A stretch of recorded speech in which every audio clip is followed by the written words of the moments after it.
I find it a bit ironic that a lot of your marketing efforts when you were at Pirelli were centered on racing, and your Italian upbringing was very focused on cars and high-performance vehicles. Can you talk about that a little bit? Yeah, it is ironic. Where you got the initiative to kind of turn almost in a 360-degree direction. Well, yes, it's true. I've raced quite a lot in my life, Porsches and Ferraris and Panos here in GlobalAtlanta. But for me, it was time to do something different. I think the current conditions are such that something needs to be done about the environment, and the transportation is a big part of that. And so I just, let's say, shifted. Not that I don't watch anymore the Formula Ones or the NASCARs or the MotoGP, but definitely there is the need for something new. Who is your target customer for these electric vehicles, and will you be taking them internationally, like as you mentioned? Yeah, the target customer is the commuter, somebody that goes from point A to point B, and within the parameters or the ranges that the cars offer. The opportunity to recharge is always available, but I'd say the classic target is a commuter. There are also opportunities for delivery companies around the cities. There are opportunities for suburbs where the golf communities, opportunities for the municipalities and the cities. So it's not necessarily just for people that are very environmentally conscious. It's also a cost thing. Well, absolutely, there's a cost thing, because if you consider that the difference in cost per mile is 1 to 10 between a regular car and an electric car. I mean, it gives you an idea of how much does it cost to fill up the tank, or quote unquote fill up the tank on the electric car? A full charge will cost 40 cents. 40 cents. Yes. Compared to $40 or $50 for so that gives you an idea of the amount of of savings that you have. So we're here with one of the new Zap cars, which is distributed by Verdec EV, and just to show you kind of the gas tank on this car.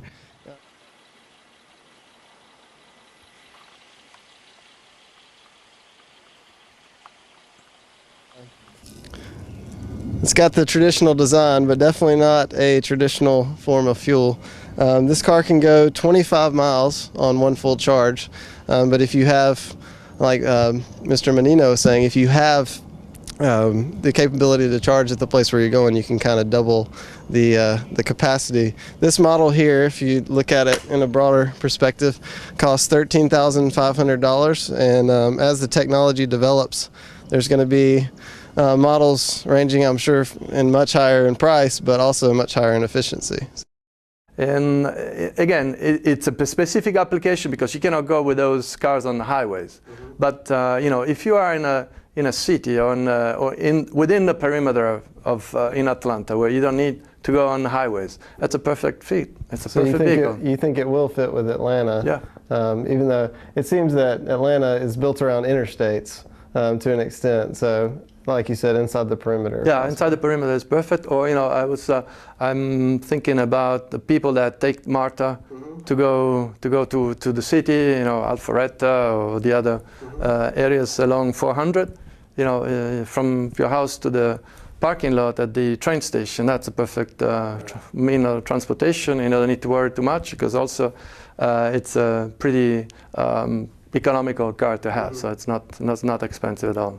Give us the control system here. Give us the tour here. Okay, so you have a neutral position, and then you got forward and reverse. The only thing with reverse, that there's a safety button that you have to use. So when you turn on the let's see, it's ready to go. You turn it on, and if you go reverse, the only thing you have to do is a safety button, which makes a beep and will move the car back. Very quiet. Oh yeah. So how often do you drive one of these around in the city in often. Georgia? In the city of Rome, yeah, I do. Yeah. Okay. Yeah, because it's very economical. It's convenient. I mean, I also have a truck. So there's a truck version of this. Right. You can go to Home Depot and fill it up with How many pine straw bales and. Wow. Yeah. Yeah. What, like Phil was saying before, how do people look at you when you're out on the road? They think it's interesting. It's the uniqueness of the vehicle. You know, they look at with question mark in the face, or attraction, interest, curiosity. Right. Every place you stop, there's gonna be somebody that's coming and asks you for something, because they've never seen them around. They're new. They're strange. Yeah. They're silent. What kinds of places do you have initiatives in Savannah and other cities around Georgia to promote these cars?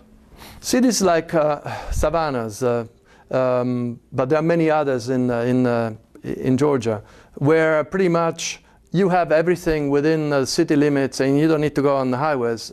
Offer a great opportunity for vehicles like that. I'm thinking not just Savannah. I'm thinking Augusta. I'm thinking Athens, Decatur, the perimeter. Inside the perimeter in Atlanta, Rome, Columbus, Macon. Those are perfect places where a vehicle like this will fit. Right. And you mentioned Rome and Rome, Georgia, and I would be remiss if I didn't mention the fact that you've made kind of a journey from one Rome to another. Talk about how you got from Italy and to your position at Pirelli. Well, I finished school and I joined Pirelli, and I started working in Milan. I didn't expect it to end up where I am. My advantage was that I spoke, and I still speak, foreign languages, and that was the opportunity for me to travel within the international division of the group. So I end up in Germany, end up in the States, in 4 different places, and end up in South America. And back about 7 years ago, Pirelli was looking for a site to build a new factory and move the headquarters that originally was in Connecticut. And I'm sure there was a lot of economical decision in that, but I'm sure there was also some emotional decision in going to a place like Rome. And so it's ironic, but yes, I've done many times a Rome to Rome trip. Yeah. You're living here in Georgia still, even though you're taking the cars up there. But you mentioned another venture, though, right? That you're going to try to start. Yes, you mentioned that too. Yeah, I'm going to Italy to start a Verdec Italia, because I think that there is plenty of room for vehicles like the ones that I'm promoting here in Italy. Imagine how painful it is here to go to the gas station with a gas price of $4.50, and think about those guys out there that had to pay $9 to $10 per gallon, to fill their tanks. So definitely there is room for an opportunity to promote this product out there, and I will make that one of my targets for 2008, 2009. Was it just Italy, or are you thinking about the whole of Europe? Well, Italy will be the beachhead, let's say, and then we will move from there, because I think there is an opportunity all over in Europe for vehicles like that. Great. Well, it's very exciting. We thank you so much for being here. Thank you very much. All right. Thank you.